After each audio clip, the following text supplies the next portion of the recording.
I didn't always want to be an artist. Actually, yes, I did. I remember when my grandma brought me this huge Tinkerbell coloring book, and I was probably around 6 or 7, but this book, I promise you, it was almost as tall as me. I went through every single page until there was none left, and I didn't stop there. So I decided to trace the cover of the book, and that's when it all clicked for me.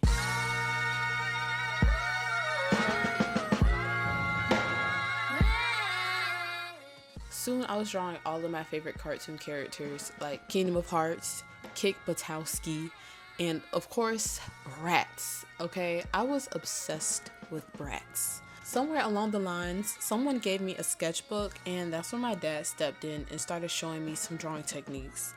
In my kid brain, I felt like it was magic. I couldn't believe how easy he could just draw.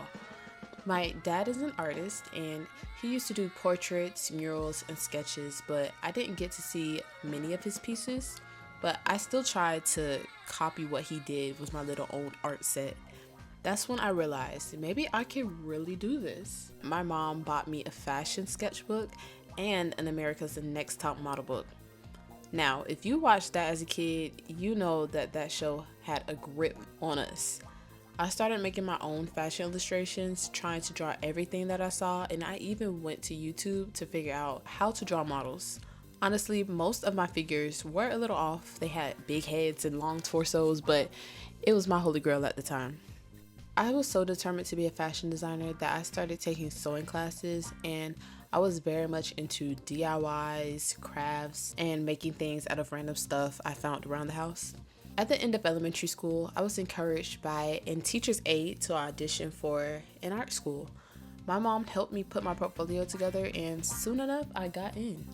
When I started middle school, I thought it was going to be like the show Victorious, where you get to design your locker and have all this freedom, but nope.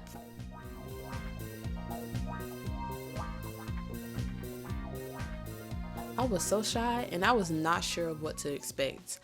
I like to keep to myself, but being in that environment, it really pushed me to open up. I had this one strict art teacher. We all thought she was mean, but looking back, she actually taught us a lot about line drawing and still life.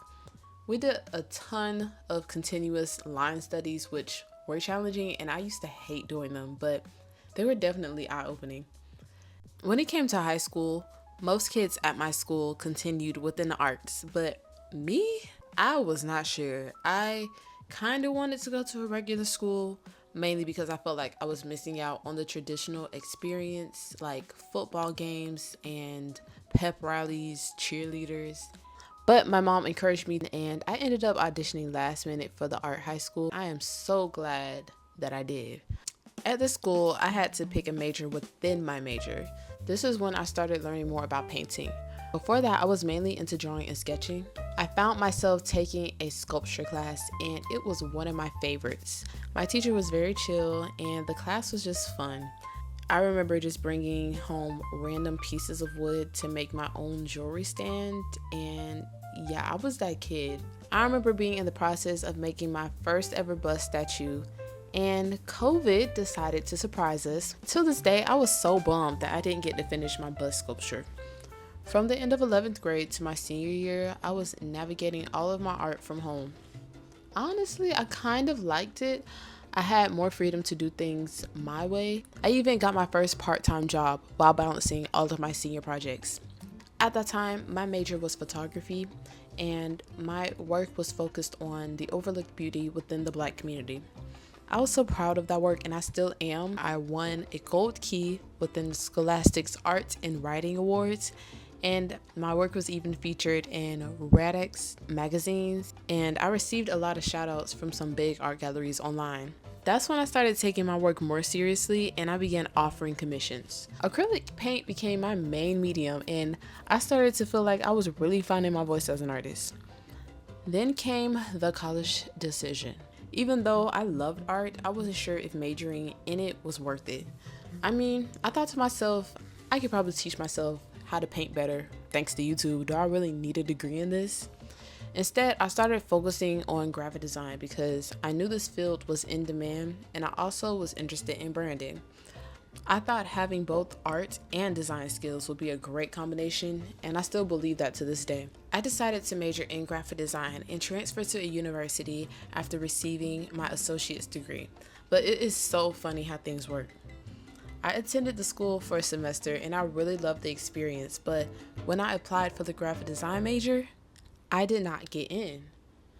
I was honestly so surprised. So when I found out I wasn't accepted, I felt really let down, especially since I paid that tuition money.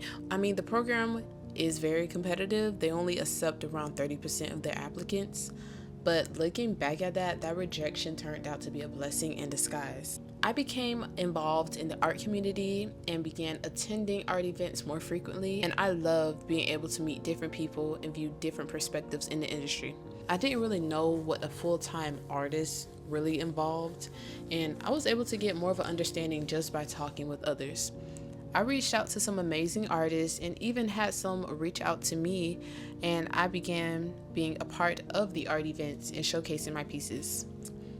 I was so focused on leaving the city and chasing a new experience that I overlooked everything right in front of me. Cliche, right? I know. Ironically, getting rejected from my dream major turned out to be a good thing, and it forced me to slow down and really think about what I wanted. Now, I'm not saying I have it all figured out, because who does? But I've learned not to rush into things, because sometimes when you're too busy looking in one direction, you miss the opportunities that are right there.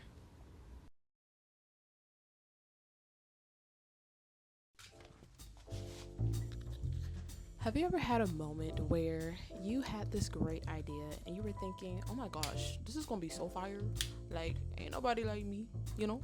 And you execute it, but the final result was not as you planned, and so you hate it forever.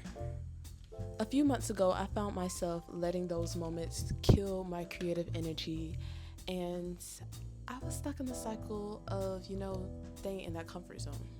I soon had to realize, though, that staying in the comfort zone isn't pushing me at all. And in fact, not knowing what my next work was going to be was exactly what I needed. So, the gift of experimentation, I just started seeing some ideas work, seeing some ideas fail. But even in the end of creating things that I like and dislike, I'm able to get closer to my true authentic style that I feel like would make me distinct as an artist. Thank you so much for watching this video, and stay tuned for more of my creative process and journey and any insight that I share with you guys. I will see ya later.